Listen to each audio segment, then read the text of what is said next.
Greetings, everybody. I wanted to come on here and tell some more stories and maybe be a little less cryptic than I have to be on other platforms. Um, I told a story earlier about the singers and the dancers and the dreamers. And, Spirit gave me that story as a way to help people understand how it's important for all of us to work together at this time. And also to remind us that each of us has our own path, our own skill set, our own resources, our own gifts. And we're not all going to have the same gifts, resources, and we're not all on the same path. But if we work together, we can move mountains, and we have to remember that. So I'm one of the dreaming women, and as a dreaming woman, I have a very particular path that I'm on that employs certain gifts. And yesterday I spent yesterday going into a number of very long meditations to get some clarity and to get more information that I can share with people. Obviously, I was very upset by what happened on January 20th and very shocked by it. And so one of the first questions I had from my guides was, okay, why did we all get that wrong? Like all the dreaming women, we're pretty much aligned. Not all, but I would say, maybe 80% of us. And that includes dreaming men and dreaming theys. About 80% of us did not see that happening, and yet it did happen. And so, that was very shocking and very weird. And so, I made a couple videos about that already, so you can go back and watch those where I got together with other dreaming women and we discussed it. So I have some long videos about that, so I'm not going to rehash that. But I did ask my guides, so I wanted to share what I got more recently from them, and they gave me some stories to tell. The first one is the one I just told in the last video, and I'm going to tell some more. But they also gave me some information that I can share more directly. They told me that what happened with the dreaming women is that we got a little bit too tuned in to the people, using our empathy, our clairsentience, and we became very concerned with helping people and giving people hope and keeping people out of despair.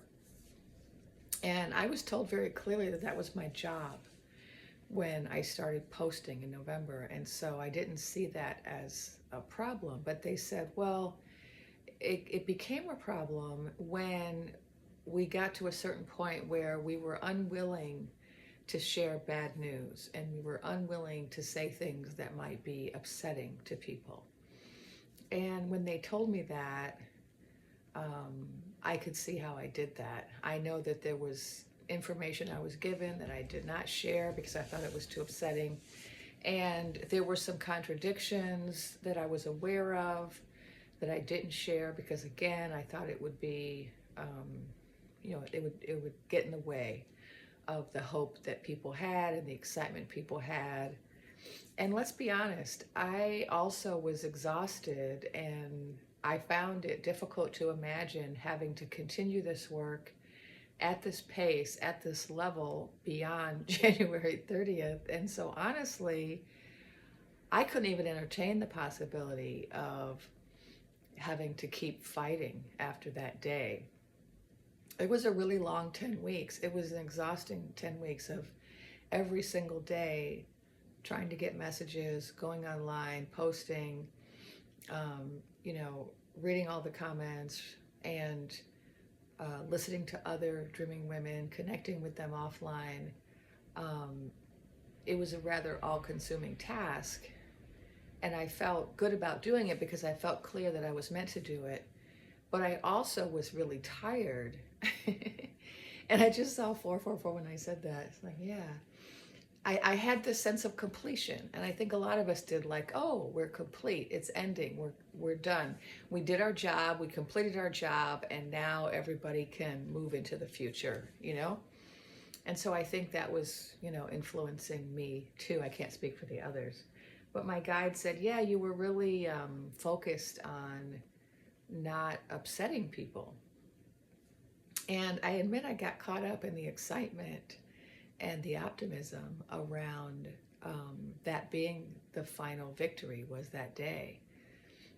And how incredibly disappointing to wake up on the 21st and realize not only must we fight more, but that we're just beginning, that this was just the beginning. And that was the overwhelming feeling I had on the 21st was, oh my God, those 10 weeks, that was just the prep for the real fight.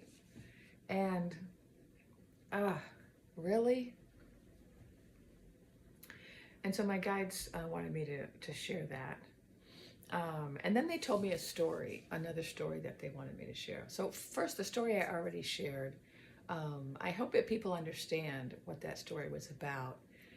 It was about how there are different people who are going to take different approaches to fighting, you know. And there are some people that are, you know, boots on the ground, dancing through the streets, and there are other people who are going to do a lot of public speaking and persuasive talking and organizing and gathering people and singing. And then there are some people who are going to provide support, you know, in the background, maybe with the typing or the technology or the you know, communications, whatever needs to be done. And those people might, you know, might be playing the instruments to help the singers sing.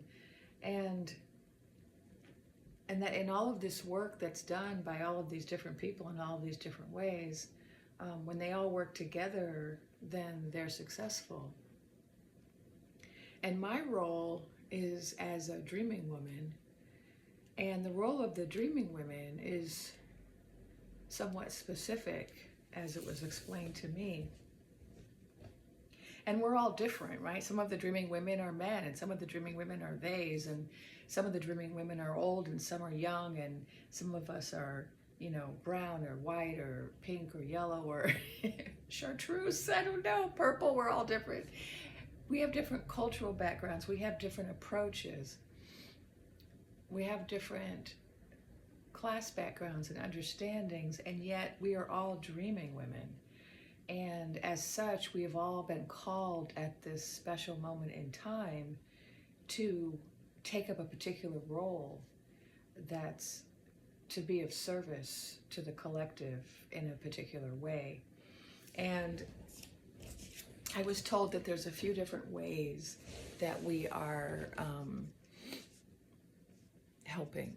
One is by offering hope, and by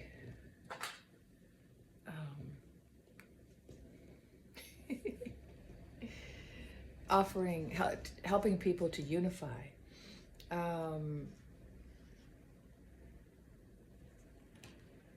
And most importantly, I think we're helping people to become aware of their power, of their capacity to contribute.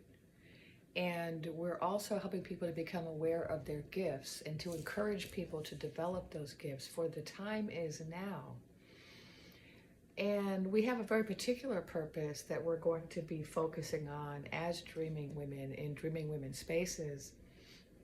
And that purpose contributes to the purpose of all of the other artists, the dancers and the singers and the visual artists and the drummers, the musicians, and the writers. But our role really is to help people to recognize their power and their gifts, and to learn how to use their gifts and to instrumentalize those gifts in service of a collective purpose.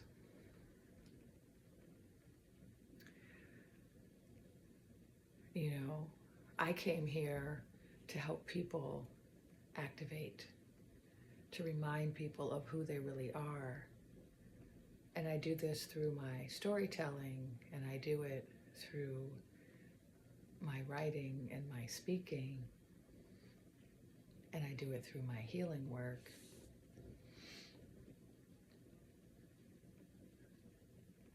And that's part of what this Dreaming Woman movement has done for the collective during these last 10 weeks, is we have reminded people of their gifts, of their abilities, of their power.